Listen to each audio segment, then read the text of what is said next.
It's the Jita Interviews, the premier global IT solution podcast, where we talk to the CEOs and business leaders who are growing their companies through global partnerships.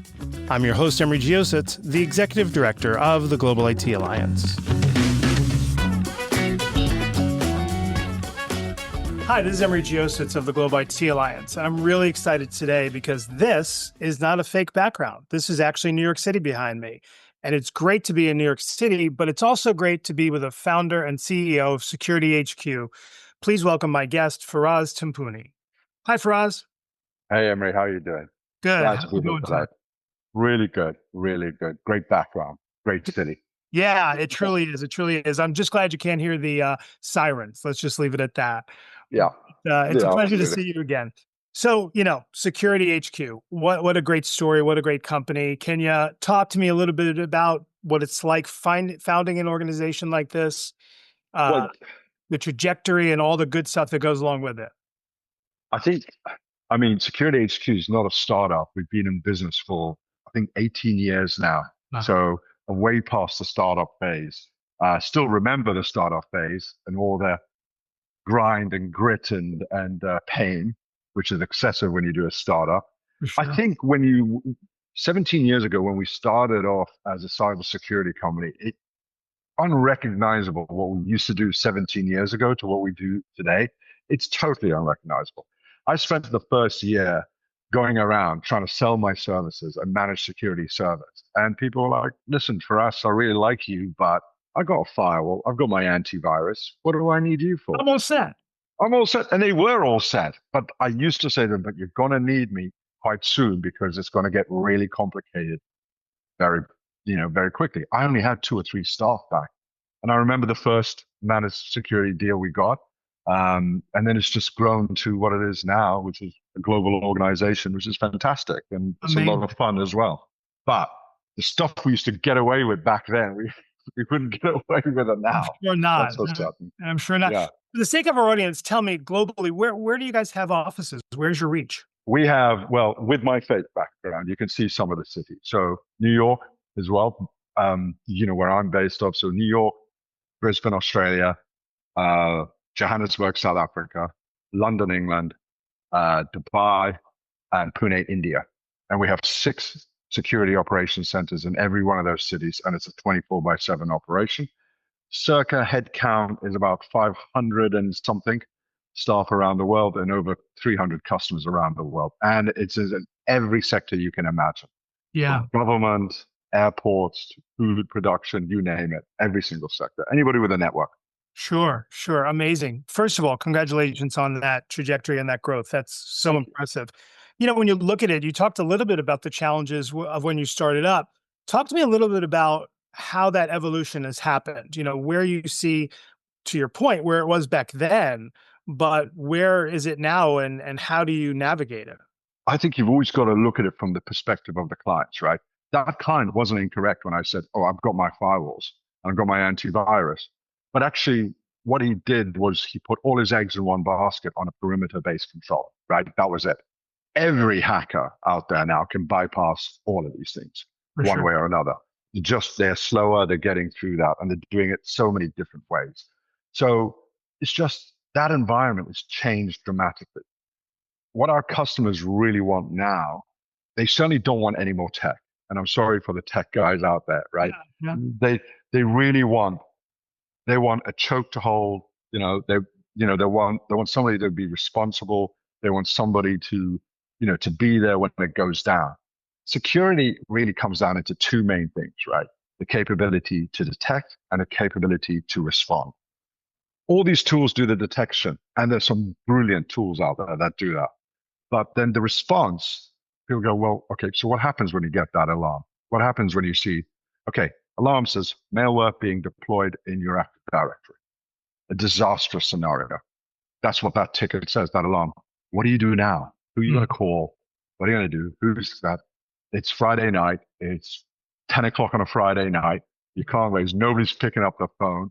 There's an office party going on. You're like, what are we doing here? And that is what customers want. They come to us for our people, number one. But they also come to us because they're going to kick us if we don't do it right. And, And that's what they could really come to. And that's why they stay with us as well. Yeah, yeah, for sure. The role of a CEO is nothing to sneeze at. The responsibility, 500 plus employees all over the world.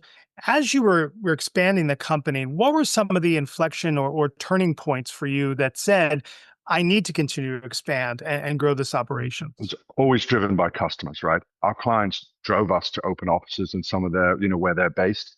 They did a lot of introductions as well. I mean, I'm very blessed. I've got some incredible, clients that have taken us around the world. And the most amazing thing is about cyber, right? Is that, so I have a customers in Papua New Guinea. We have two customers in Papua, okay, which is a place that would have to Google to find out where that is. Sure, It's sure. off the coast of New Zealand, a little island, massive mining community, developing.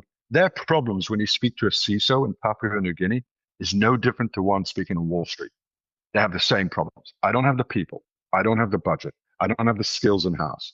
I have some tools and I want to make sure they're working. I'll spend a lot of money on them. Can you help me out with that? Make sure they're configured right. So when we were expanding globally, we were lucky that everybody had the same need. It wasn't like, oh, they eat a different flavor of whatever it is. It's not that. Cyber is pretty generic around the world, and the needs are required. Mhm. And the activists out there, they don't care where you come from. They work globally as well. So it just works in that sense. And we were fortunate that once we grew the business, that was when the tide was rising with cyber, and we just grew with it. But we've always maintained our security HQ to be what I call vendor agnostic. We Sure. don't care what the customer has. We don't care if he's an AWS, an Azure customer, an on-prem customer. Makes no difference. As long as we're monitoring it correctly, things are configured correctly, and giving that constant monitoring and detection capability, that's what we do. And to your point, the bad guys don't care either. Right? They They're don't not care. going to discriminate. All they do is adjust the price, but they're still gonna rob, completely rob you. Yeah, They don't care. I've seen bakeries get taken down with ransomware, a bakery, and they just adjusted the price because they were a bakery, and yeah. that's all they did. But they still hurt that customer something bad. Yeah, and when you think about it, I think back to the Target breach of a number of years ago where they went into the HVAC system. I'm sure you have some anecdotal, if you don't mind sharing. What are some of the more unique threats you've seen and the way they accessed a network? I think, I think when people realize that most of these perpetrators are inside your network, 8 to 9 months, they're just sitting there watching as they're in your network already. It's not like they got lucky. And there's this thing, because I think it's from all the movies we watch. You see these youngsters typing furiously on keyboards. That's not how it works, guys. It really isn't. It is a very slow, deliberate pushing the door open. And they will sit in your network, not to spy on you so much. They will certainly have a look, but it's because they're so busy robbing other people that they'll come to you. Mhm. Yeah.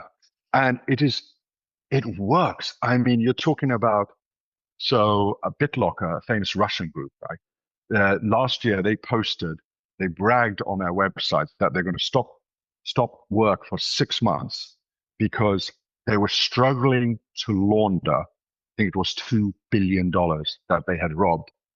Majority from US based customers, nearly all US based, and they couldn't launder it quick enough. So they were slowing down. And then they went on to post and to say that hospitals we don't attack. That's a lie because they've attacked a number of them. Wow. But it is the blatant arrogance of it. And we've seen with the advent of AI, the dreaded two words, and we don't want to talk about AI. I know everybody's sick of it. But we've seen, I think the Verizon report came out a couple of days ago, the like 2,500 increased percentage in phishing, right? In unsolicited emails. It is relentless. That's my Right, point. And it right. is relentless if you're JP Morgan. It's relentless if you're Emery at home and you're running your local store. Sure. It's relentless. And thing is with security, right? They've only got to be lucky once, Right. right? It's the guys like us out there who are trying to defend the networks. We have to be right all the time, which is Mhm. impossible. Which is impossible. Yeah. So that means we have to have systems and processes that when we're not right, we can quickly recover and Right. quickly get it sorted out. And that's, you're not playing with a fair deck. That's all I'm saying. Yeah, yeah. You intimated this a little bit when you talk about there is no global strategy to the bad guys, right? They're just doing it. Do you find that certain aspects of the global business that you have to treat it differently from the customer perspective, depending on Yeah. who the customer is? Yeah. So customers are driven, obviously, you know, they don't want a cybersecurity issue, but they're also driven by compliance side. They're driven by multiple factors, transition, risk, previous experiences.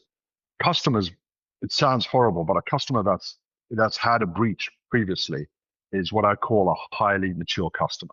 They've been through the pain and they do not want to experience again. So they are invested in finding the right partner. They're ready to spend the money, the budget is there, they're ready to go. Customers who believe that cyber doesn't affect them, I call them flat earthers. They actually believe the world is flat. Right. And have you ever tried to have a conversation with somebody who's a flat earther? No, It's I've very difficult to explain to them that the world is put round. on my headphones when they bring that up on a plane, but yes. Yeah, exactly that. I think so. With that is what we're driven from. But the global thing, right? The power of the global side.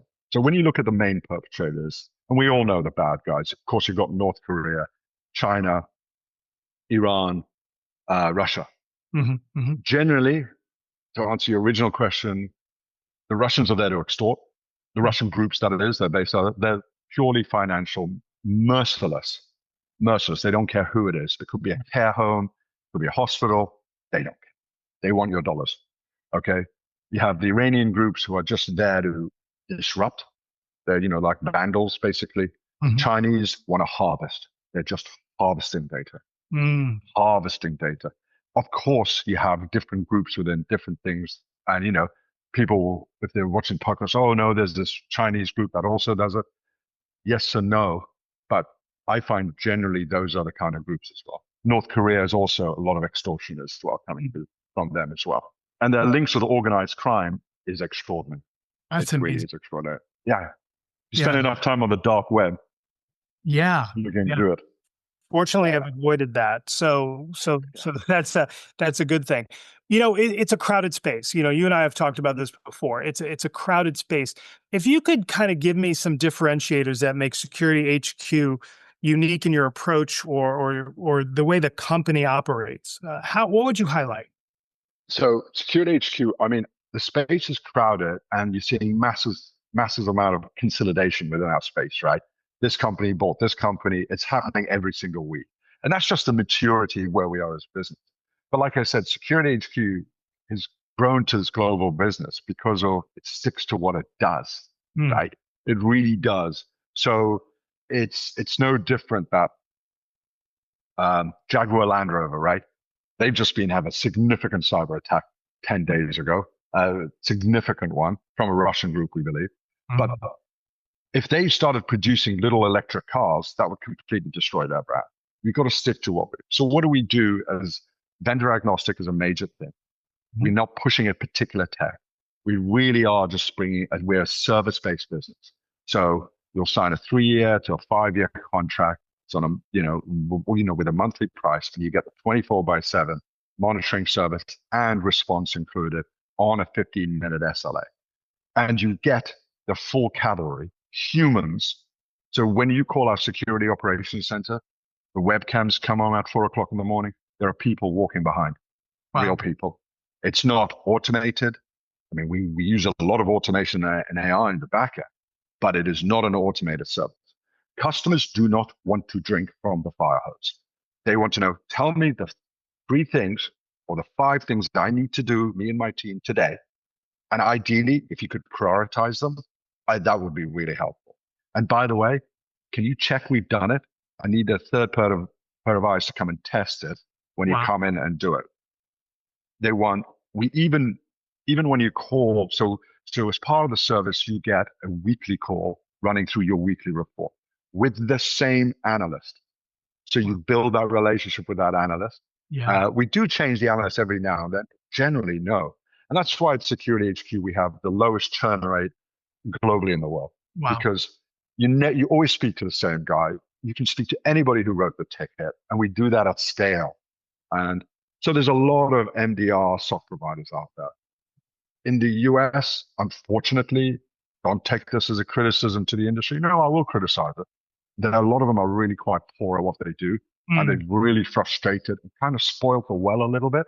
mm, But which is good in one sense that the customers that we work with are ready to look at a different type of service compared to the other ones who just want to do a compliance check. sure. And but the more and more there are less people doing compliance checks. They're looking for something a little bit more Yeah. serious. It's a cyber service, Emery. It's really serious what we do as a business. It really is. That's why I think, to your point, this the personalization is so important. You don't want to be handed off to whoever answers the phone. The fact that you have that one-on-one relationship, I really do think that's a differentiator. And one thing about the alliance is the members of the Global IT Alliance have been with us practically since the beginning of the alliance, now going on 12 years. And that speaks volumes when Bekla in the UK and Data3 in Australia said, hey, you need to talk to Security HQ. They're a company we're using every day and we continue to. So from a channel strategy that Data3 and the Bekla UK team already knows, how do you envision that? What does it provide the channel partner when they are working with the Security HQ and trust you to bring into their customers? There are so many things, right? It's a huge trust for a channel partner to pick us. We absolutely understand that. They're taking us to their customer base, something they've worked years and years to develop. And we all know how hard it is to bring on net new logos. It is one of the toughest things to do in business. So they're not going to just bring in somebody that they're not vetted, understand with the references. They need to know, have that trust as well. But what does a partner get? Well, first of all, they get a big slice of the service. What I mean, and the slice is not just money. Of course, it's a profitable business that they're making. You know, they get the 24/7. They get a 3-year contract. They get that annuity, which is so powerful. Like, so from a business viewpoint, if I speak to you as a CEO, I'd say to you, at Security HQ, we have booked revenue into 2030 now. Wow. If I didn't win a single deal, I fired all my salespeople, all my pre-sales, all my marketing. I might do this.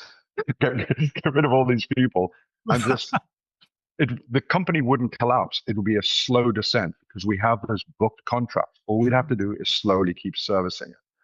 That massively increases the valuation of our partner and us.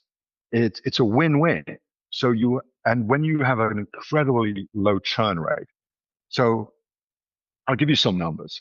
I think our average ARR of our business is about 170,000. So Mhm. averagely, I took Wow. all my clients divided by the number, they will spend per year about 170. 80% in the 3 years will add another 30% to top Wow. with upselling and cross-selling. So the financial is massive for our partner and that capability to retain those customers. Because what we do is so sticky. Once you do somebody's security well, they're not going to change you. Why would they? Right. Why would you? If you've got a doctor that you really like and he's really helped you, you're going to drive 100 miles to go see that doctor 100%. before you walk into some stranger, some intern, and you're going, he doesn't know my meds. He doesn't know I reacted with that. Right. Right. So we get to know our clients' networks better than they do because they churn their team. CISOs averagely last, not CIOs, CISOs, I think it's 18 months is their average, Right. which Right. is the challenge of our industry because there's not many of them around. And you go, okay, this company retains that. We know the network, the knowledge, all the tickets, all the reports. Why did this happen? Have we seen this before? The questions go on and on and on. And we have Yeah. that, that massive encyclopedia. We have bespoke to that organization. Sure. Sure. And I don't know of a sales up and down the sales pipeline that wouldn't really love some reoccurring revenue in their pipeline for sure. And when you talk about the stickiness, that's kind of the same way that Jita approaches customers. Yeah, is once we're in and you're dealing with JITA in 10 countries, it's very difficult to match our level of service, very difficult to match that expansion, and our account management locally is bar none. So the marriage here between what you're doing with at Security HQ and what JITA provides to its customers is truly a great synergistic approach, which obviously absolutely. the Data 3, the team at Beckler UK are really relishing. So I think that's fantastic, and certainly keep up the good work. So we've done that from the reseller side. Everything I think you've said plays well into the customer's ability to stay with you Hmm. guys. And to your point, expansion and renew, et cetera. Talk to me a little bit about, from a strategy standpoint, when a customer's coming up on a renewal, Hmm. what's the best way to present to them why they stick with Security HQ? Well, you got to do it months before, minimum Right, right, 6 months before. You can't just be turning up the renewal and go, "Hey, remember me? You haven't seen me in three right, years." As a couple of old sale guys, we'd be like, "No, this is not how right. it is." No. Basically, you have to take care of your customers throughout the whole 3 years. You have to every now and then remind them what you do. You have to keep them close, and you just have to keep delivering the service and Mm, delivering it. And then customers have the right that when it comes down to that 3 year mark, the same as they do with any form of tech, they will say, right, let's go out and tender this. Let's go out and get an RFP out sometimes, or have a look and see whether we can get a better deal. I'm thrilled to say that 99% of the time they do not do that unless there's some mitigating circumstances. They will retain with it. But once we've worked with that customer and that team, they generally, I mean, we have many customers who approach us and say, what else are you guys doing? Because we need more threat intelligence, more of our risk. And remember, the dynamics are changing dramatically. Yeah. mm, When you go work at Azure or AWS or GCP, you can see how the tide is changing in our world. The cloud evolution is still happening for today. sure. Yeah. There's this, it is on a scale that I could never have imagined. So all our customers are thinking about doubling down with Sentinel or Microsoft, or Mhm. they're thinking with doing more with AWS, or they're worried about their architecture in the cloud, or they're refreshing their on-prem. It's so dynamic. You need to stay as a business at the edge of that. And you also need to make sure that your client understands that you are at the edge of that, making sure you've got all the latest threats and risks and that and monitoring it. And once they have the trust, and security is only about trust. It's never about money. Right. If you've got any sales guys listening to this podcast, it's trust. It's not money. They will pay extra. They're not going to, again, going back to that doctor analogy, when you go to a heart doctor, you don't care what it costs. You want to get the best guy in town. Yeah. And that's what it is. Yeah. No, for sure. You and I were talking earlier about the two-letter word, the AI. And, the interesting thing about that is so many clients say, oh, I'll just defer or use AI for my security practice, or they'll have all the answers. And I think we agreed that the converse is likely, that AI is going to be a massive issue for so many companies around that. Do you have some additional color on that you want to share on the pitfalls of AI when it comes to security? Oh, well, from the perpetrator side, they will be able to be doing more phishing, more scanning, more they will just become even more efficient to make more money. Okay. And that will open up. And, it's no different. It's no different like in the Western movies, the guy used to have, a handgun, then some guy gets a rifle, then he goes, gets a Gatling gun.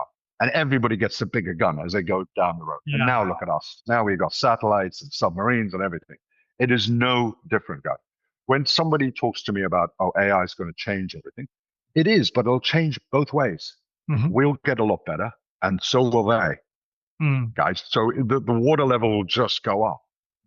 What will change in my business is that the lower end manual tasks will get automated. We already have about 30% of our tickets or alerts that we see a day are more or less automated, right? The low end, what we call like a P4, P3 ticket, the lower end, because we don't want that on the analyst table.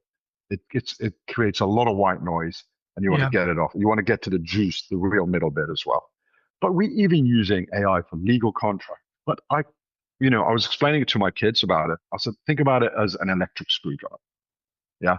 Think about your intern becoming a PhD student. Mm, It's it's just allowing you to do more. The revolution, I ain't seen the revolution yet. yeah, I might be wrong. I yeah, might be wrong. yeah. But you know what?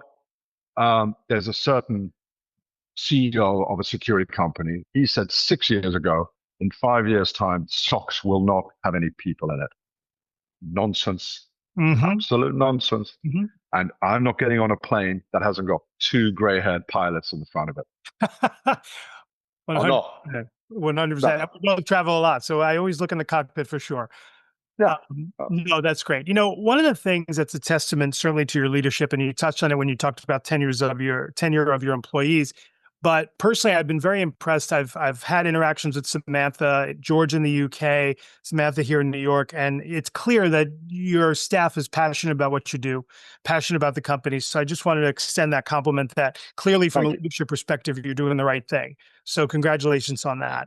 I end most of the podcasts with something personal. So I'll ask you, is there something in your personal life coming up that you're looking forward to that you can't wait to have the day? And what might that be? I know you recently had a college graduate. Congratulations on that. But what's coming up for you? Oh, I've got a rugby game, South Africa against Argentina, Twickenham, and I'm going with two very good South African friends of mine. I'm not South African, I'm British. I'm Right. married to a South African, so There I've you got a go. lot of South African people. But the best thing, I mean, sports is a big thing. The Mhm. Ryder Cup's coming to New York at the end of the Yeah. month. We're Yeah. really looking forward to that. Hopefully, the weather's going to be better than this here today. Yeah. Um, there's always stuff like that. But to me, honestly, Emery, good friends and family and a bottle of wine and great food.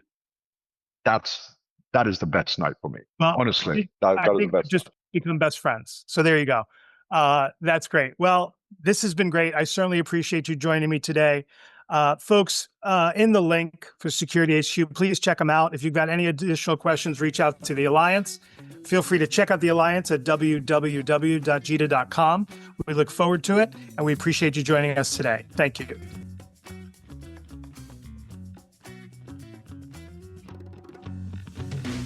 Thank you for listening to the JITA interviews. To find out more about the Global IT Alliance, please visit www.jita.com or follow us for more great interviews.